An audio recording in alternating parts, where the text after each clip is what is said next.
último módulo vamos a terminar de ver algunos temas interesantes. Uno de ellos va a ser el diagnóstico de sepsis y cómo el laboratorio va a ser importante y nos va a ayudar justamente para poder orientar de una manera precoz este diagnóstico. Por eso recordamos pues que felizmente han habido diferentes avances tecnológicos que nos permiten conocer ahora de una mejor manera, de una manera más completa, cómo es la fisiopatología que se asocia a las infecciones. Ya se reconoce entonces que hay mecanismos proinflamatorios y antiinflamatorios que deben ser autorregulados. Por una parte, los proinflamatorios pues, nos van a ayudar a eliminar la infección, a recuperar los tejidos, y por el otro lado, la contraparte va a ser que va a ocasionar también injuria de órganos o va a condicionar infecciones secundarias. Entonces la respuesta del organismo va a depender no solamente del huésped, no solamente de la carga genética o de alguna enfermedad subyacente, sino también de las características del patógeno causal, puede ser su carga o virulencia, y también de algunas, como ya había mencionado, las características genéticas del propio paciente. En el año 91 se inician los postulados de ver la forma de tratar de estandarizar cuál va a ser la mejor forma y poder ordenar cómo realizamos diagnósticos precoces de pacientes con posibles infecciones y con un grado de severidad que podría condicionar una sepsis severa, un shock séptico y más adelante una falla multiorgánica. Es así que en el año 91 se da este primer consenso donde se une el Colegio Americano de Médicos de Tórax, se unen los médicos de cuidados críticos y van a estipular lo que es la respuesta inflamatoria sistémica. Y básicamente se van a basar en criterios clínicos, criterios de evaluación del triaje, ya sea de temperatura, frecuencia cardíaca, frecuencia respiratoria. Y pues bueno, vamos a ver que estos van a manifestarse como presencia de dos, y podemos decir que tenemos un SIRS positivo cuando tenemos dos o más de estos criterios. Entonces, temperatura, todos ustedes saben, menor de 36 o mayor de 38, frecuencia cardíaca mayor de 90, frecuencia respiratoria mayor de 20 o un PCO2 menor de 32, y es acá donde ya viene cobrando importancia el laboratorio. No solamente nos quedamos con estos criterios clínicos, criterios de triaje, sino que le sumamos criterios laboratoriales, como puede ser el recuento de leucocitos. Sabemos que con valores menores de 4.000 o valores mayores de 12.000 o más de 10% de células inmaduras, pues podemos tener un criterio más de SIRS. De mismo modo, entonces, este consenso va a establecer que no solamente el SIRS va a quedarse en ese estadio, sino obviamente va a haber una progresión con complicaciones y de severidad graduales que va a condicionar, pues, por ejemplo, a continuación tenemos una sepsis cuando ya tenemos nuestras características de SIRS, pero le vamos a agregarle un foco infeccioso determinado. Posteriormente vamos a tener la definición de sepsis severa, donde ya había la evidencia de un daño a un órgano. Posteriormente un shock séptico, donde a toda esta manifestación le agregábamos hipotensión. Y más adelante también se podía evidenciar pues, un síndrome de disfunción multiorgánica, que era pues, ya el estadio final. Entonces, este consenso en el 91, ¿qué es lo que buscaba? Establecer, pues, proveer herramientas y criterios diagnósticos que nos permitieran hacer un diagnóstico de sepsis de una manera precoz. Sin embargo, si bien fue muy aceptada en un inicio, también fue bastante criticada porque era muy sensible. Tenía una sensibilidad de 70.6, pero muy poco específica, 37.6. Entonces, cuando se hicieron evaluaciones en los centros de UCI, se veía que la mayoría, pues obviamente cumplían con los criterios, el 90% cumplían los criterios de SIRS, más no de sepsis. ¿Por qué? Porque muchos de estos criterios de SIRS se van a encontrar implementados no solamente en condiciones afectadas por infecciones, sino también en causas no infecciosas, por ejemplo una pancreatitis, que puede dar también con criterios de SIRS positivos.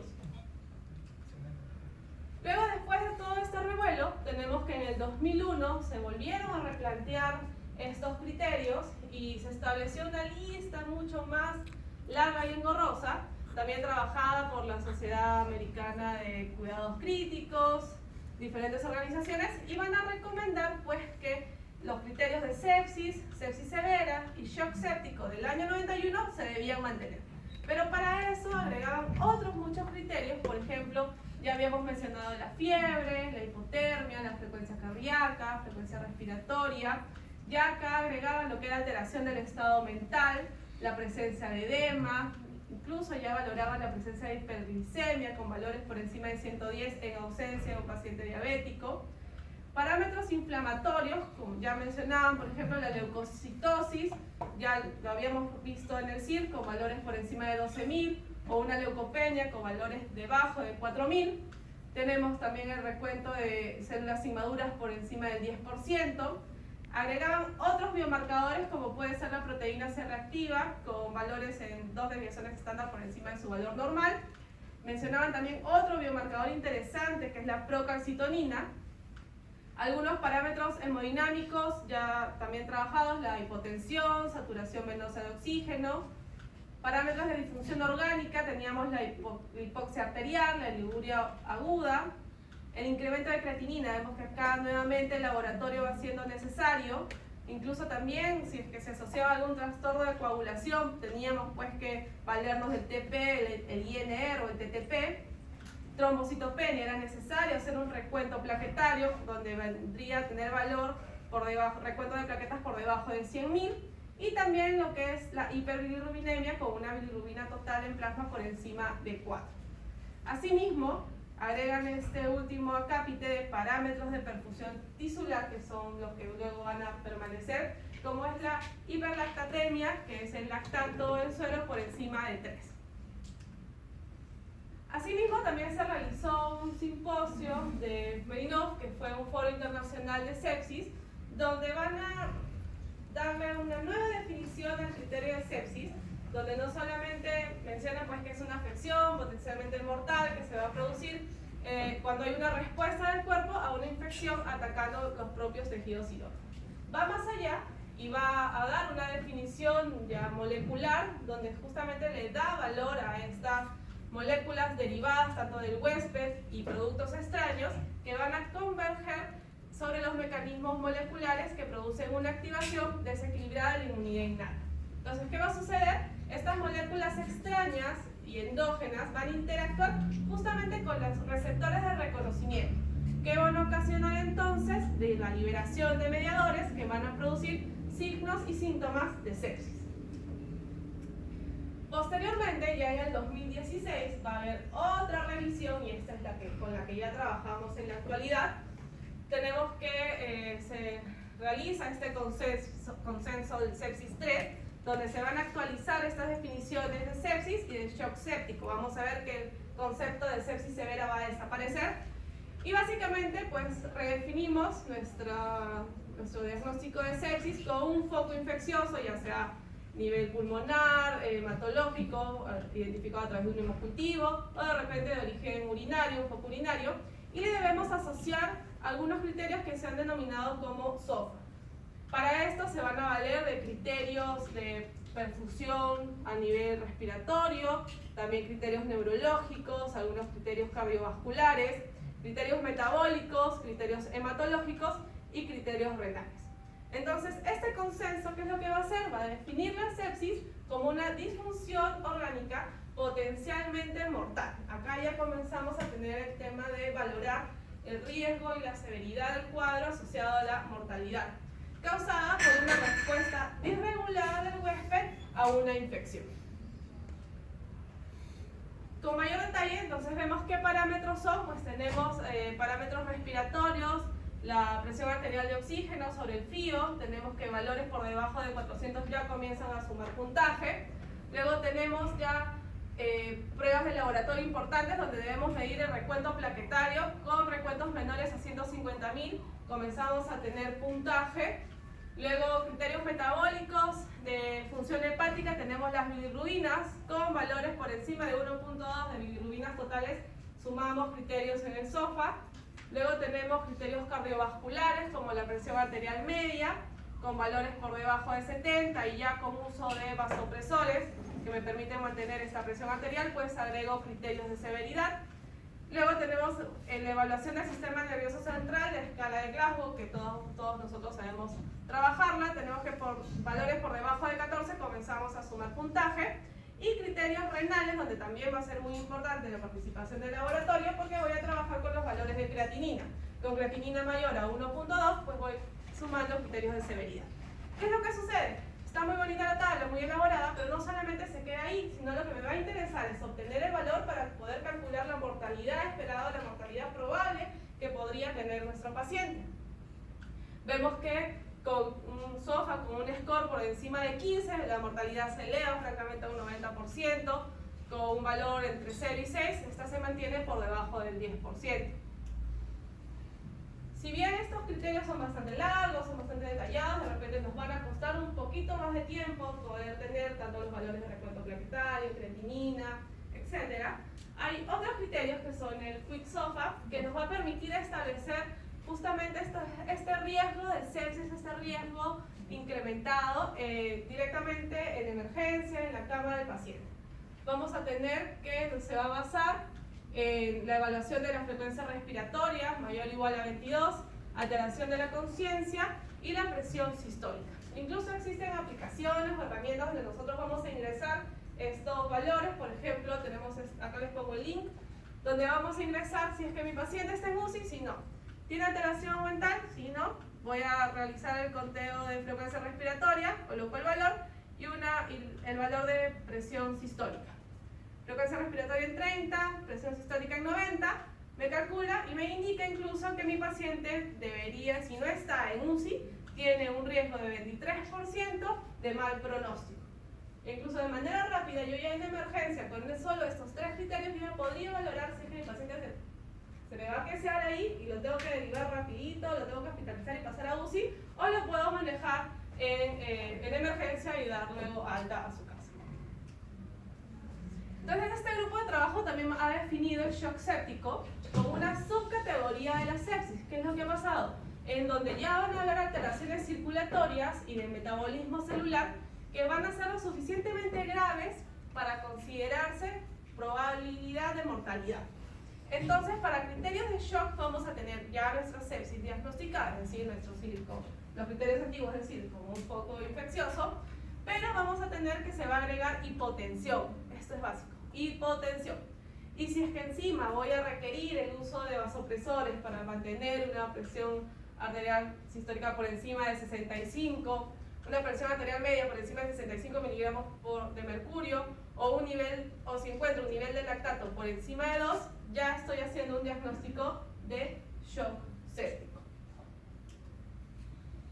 Para eso también nos valemos de algunos flujogramas de trabajo. Por ejemplo, si es que tengo a mi paciente que ingresa y del cual yo estoy sospechando la presencia de infección, rapidito en emergencia le hago un Quick SOFA y me sale positivo, me sale que sí podría haber algún riesgo de infección incrementado. Me pregunto nuevamente, ¿existe evidencia de alguna disfunción orgánica? Ya acá tengo que ampliar con los otros criterios del SOFA, ya hemos visto criterios no solamente recuentos de plaquetas, creatininas, bilirrubinas. Valoramos, ¿me da criterios de sepsis? Sí. Entonces voy a instaurar terapia vasopresora, voy a valorar también mis valores de lactato y voy a poder definir si estoy frente solo a una sepsis o a un shock séptico. ¿Cuáles son las diferencias entre las definiciones antiguas y las que utilizamos a partir del 2016? Pues básicamente que el criterio de sepsis severa desaparece. Nos quedamos en que definimos la sepsis ya como esta sospecha de infección, le agregamos los dos criterios del Quick SOFA o le agregamos los criterios del SOFA mayor o igual a 2. Y para un diagnóstico de shock séptico, pues le agregamos ese diagnóstico de sepsis, que debe haber uso de vasopresores y un lactato mayor o igual a 2. Entonces hemos visto que el laboratorio va a ser muy importante para poder ayudarnos a hacer estos diagnósticos tan importantes, sobre todo por el tema de pronóstico de nuestro paciente. Una de las pruebas que ya mencionamos y que desde el año 2001 comenzó a cobrar mayor importancia es la proteína C reactiva, que es llamada así por su capacidad de precipitar el polisacárido C, el Streptococcus pneumoniae, en presencia de calcio. Y ha sido una de las primeras proteínas de fase aguda descritas y es un marcador muy sensible de inflamación y de daño tisular. Va a ser sintetizada a nivel hepático en respuesta a interleuquina 6 y se encuentra en pequeñas cantidades en cuadros no inflamatorios, pero sin embargo ya sabemos pues que se va a incrementar en procesos infecciosos, procesos inflamatorios, procesos traumáticos y procesos neoplásicos. Luego de un estímulo inflamatorio, la PCR se va a incrementar rápidamente, teniendo un pico dentro de las primeras 6 horas, encontrándose valores incrementados dentro de las primeras 6 horas con un pico a las 48 horas que me va a dar, que va a estar bastante asociado al grado de lesión. Y es que entonces, si es que yo desaparezco el estímulo inflamatorio, pues rápidamente estos valores van a decrecer. Tenemos que subir a media de 18 horas y debemos recordar que en procesos inflamatorios crónicos, pues estos valores van a mantenerse incrementados. Luego tenemos otro marcador interesante, la procalcitonina, y que, como si recuerdan, también había sido considerada en la segunda revisión de sepsis. Tenemos que esta procalcitonina se va a ver incrementada en procesos inflamatorios, pero principalmente asociada a la liberación de endotoxinas bacterianas. Entonces va a tener una alta relación con procesos infecciosos. Va a aumentar a consecuencia de la elevación del factor de necrosis tumoral, de la interleuquina 6, y también va a incluso encontrarse elevada antes de la elevación de la PCR. Aumenta entre las 3 a 6 primeras horas, tiene un pico rápido hasta antes de las 8 horas, tiene una vida media un poquito más prolongada y se va a elevar selectivamente en estados inflamatorios de origen bacteriano. Entonces, si mi PCR va a ser demasiado sensible porque puede encontrar incrementada en muchos procesos inflamatorios o infecciosos, la procalcitonina me va a poder orientar a procesos infecciosos netamente. Se realizó una revisión sistemática en unidades de cuidados intensivos, donde se trabajó con 1.353 pacientes y se obtuvo pues una muy buena sensibilidad de 83% y una muy buena especificidad de 84%. Tiene un muy buen rendimiento diagnóstico, tiene una buena utilidad para abordaje inicial ante criterios de sepsis o de shock séptico. Incluso vemos acá las curvas y tenemos que la interleuquina 6, interleuquina 10 y el factor de necrosis tumoral son casi de liberación inmediata. Vemos que seguido aparece la procalcitonina y en último lugar pues podríamos tener a la proteína C reactiva un poquito más tardía. La ventaja de trabajar con la procalcitonina es que incluso de acuerdo a los valores que nos podríamos obtener, podríamos valorar si es que estamos en una severidad de riesgo de sepsis. Por ejemplo, en valores entre 0.05 y 0.5 tenemos un bajo riesgo, sin embargo en valores de procalcitonina mayores a 2 tenemos un riesgo muy incrementado. Otra prueba que también hemos mencionado y que es criterio para el shock séptico es la determinación del lactato. El lactato pues es un metabolito de la glucosa que va a ser producido a nivel de los tejidos corporales, pero ¿en qué situación? Cuando hay deficiencia del suministro de oxígeno. Entonces, en la sepsis, ¿qué es lo que va a pasar? Van a haber cambios microvasculares, cambios hemodinámicos, que justamente van a afectar la adecuada perfusión y por ende no va a haber una correcta oxigenación tisular. Entonces, la deficiencia progresiva de estos sustratos energéticos va a contribuir a alterar la función de los diferentes órganos y a mayor número de órganos en disfunción, peor va a ser el pronóstico asociado a la sepsis. Entonces, de manera directa, es que estos valores de lactato incrementados pues se van a asociar con una mayor mortalidad o mayor riesgo de mi paciente. La concentración de lactato en sangre en los pacientes no va a presentar normalmente alteraciones, debe mantenerse por debajo de 1.5. Sin embargo, con valores por encima de 2 ya hacemos diagnóstico de shock séptico. Incluso hay dispositivos donde se realiza esta prueba de manera rápida, con sangre total, que se podrían trabajar en las UCIs. Sin embargo, el lactato, esta determinación, viene formando parte también del examen completo de gases arteriales y electrolitos.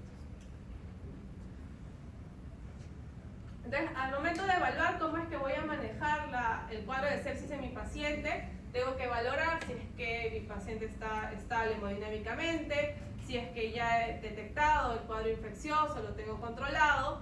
Para eso, por ejemplo, ejemplo, si es que tengo un cuadro hemodinámico no estable, voy a valorar la presencia, los valores del lactato. ¿Para qué? Para ver si es que incremento el uso de agentes vasoactivos o infusiones intravenosas. Y en el caso de la evaluación infecciosa, pues sí o sí tengo que evaluar la realización de hemocultivos. También va de la mano la evaluación a través de la procalcitonina, que habíamos mencionado que se asocia a infecciones bacterianas, para utilizar pues la terapia antibiótica o alguna otra terapia de control. ¿Qué es lo que se recomienda hoy en día? Pues utilizar de manera conjunta estos biomarcadores, principalmente biomarcadores diagnósticos y de gravedad. ¿Cuáles son los que van de la mano? La procalcitonina y el lactato. ¿Ya por qué? Porque van a aumentar la especificidad y el rendimiento pronóstico, es decir, entre ellos dos vamos a tener una sinergia de biomarcadores. Y especialmente en aquellos pacientes de alto riesgo, como pueden ser pacientes ancianos, inmunodeprimidos, enfermos renales o pacientes diabéticos. Luego tenemos otro marcador que también está cobrando mucha utilidad y es la proadrenomedulina. Su concentración va a aumentar en situaciones de estrés celular y es reconocida también ya como un biomarcador de sepsis, pero también podemos encontrarlo incrementado en algunas otras patologías como enfermedades cardiovasculares. Esta ProADM se ha mostrado superior incluso a la procalcitonina, pero sobre todo por su capacidad predictiva de mortalidad, ya sea a corto o a mediano plazo.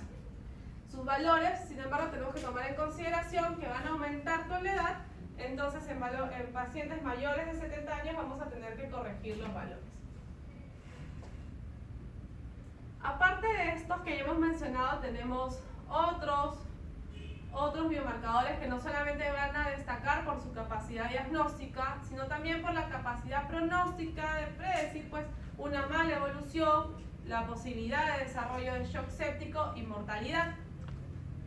Tenemos la interleuquina 6, interleuquina 8, tenemos la interleuquina 12, tenemos el S3-1, que es bastante relacionado con el shock séptico y que incluso me permite valorar una mortalidad dentro de los primeros 28 días. Tiene un menor poder predictivo que la procalcitonina, pero es bastante útil en UCI más que en emergencias. Luego tenemos el CD14 asociado a la prueba denominada presepsina, que es un subtipo soluble del CD14 que también me permite valorar la mortalidad en pacientes complicados dentro de los 28 días. Tenemos la proadrenomedulina, que ya habíamos mencionado, que tiene esta alta capacidad pronóstica. El péptido natriurético atrial, la fosfolipasa 2, la copeptina, destacan por su capacidad pronóstica.